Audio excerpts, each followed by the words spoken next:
Morning,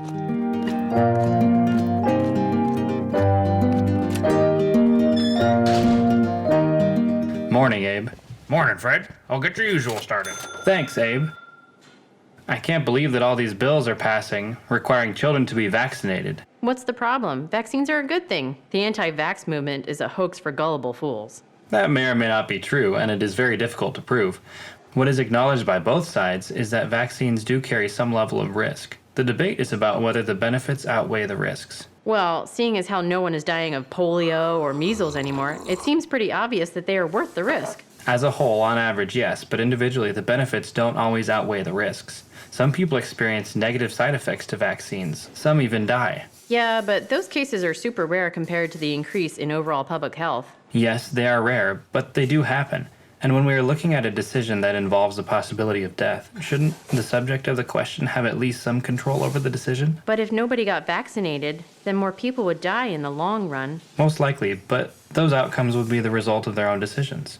Assuming vaccines are effective, those who decide to take them should naturally be protected from those who decide not to. And those who decide not to should never have to worry about the vaccine side effects. So, you are okay with more people dying as a result of vaccines being optional? Absolutely. We have already established that freedom is more important than life itself. And forcing people to get vaccinated would be violating their freedom to potentially protect their life, at the potential risk of death.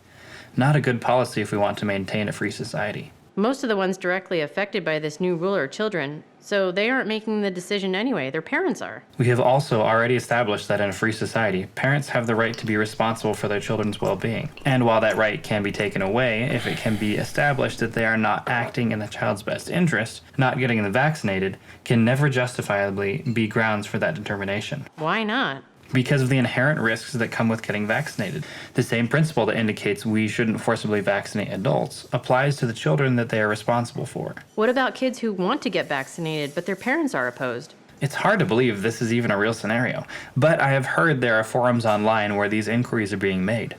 In those cases, over a certain age, I don't see a problem with it. But what about the rights of the parent that you were defending moments ago? Autonomy and independence should be granted gradually over time to better prepare children for adulthood. The government shouldn't be able to override parental rights, but an individual's rights will eventually have to supersede their parents' rights. It is only a question of when, and age 18 is pretty arbitrary. So if a child who is mature enough to make an informed decision wants to get vaccinated, there should be a process available to them that allows it as a possibility. How do we determine if they are mature enough?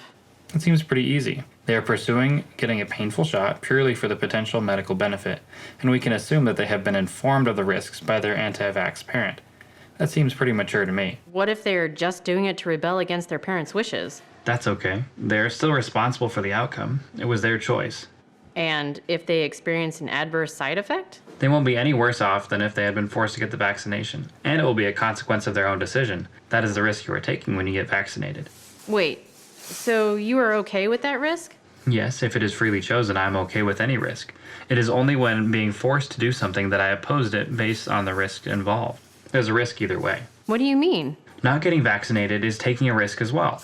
You may be more susceptible to preventable diseases. There's no way to get through life without taking any risks. Risks are part of life. It is only a question of how much control we have over which risks we are exposed to. As we get more options, our freedom increases. But so does our level of responsibility for our life circumstances. Our responsibility? How so? 100 years ago, if your toddler got measles, that was just bad luck or poor sanitation. Now if your unvaccinated toddler gets measles, people judge you and hold you somewhat responsible for that outcome.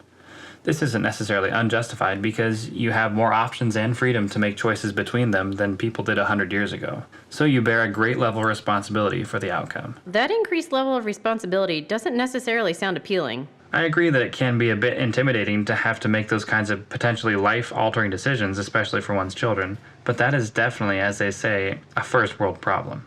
People throughout history hardly dreamed of having such control over their own destiny. Speaking of having control over my own destiny, I should probably get back to work. All right, well, have a good day and stay sharp.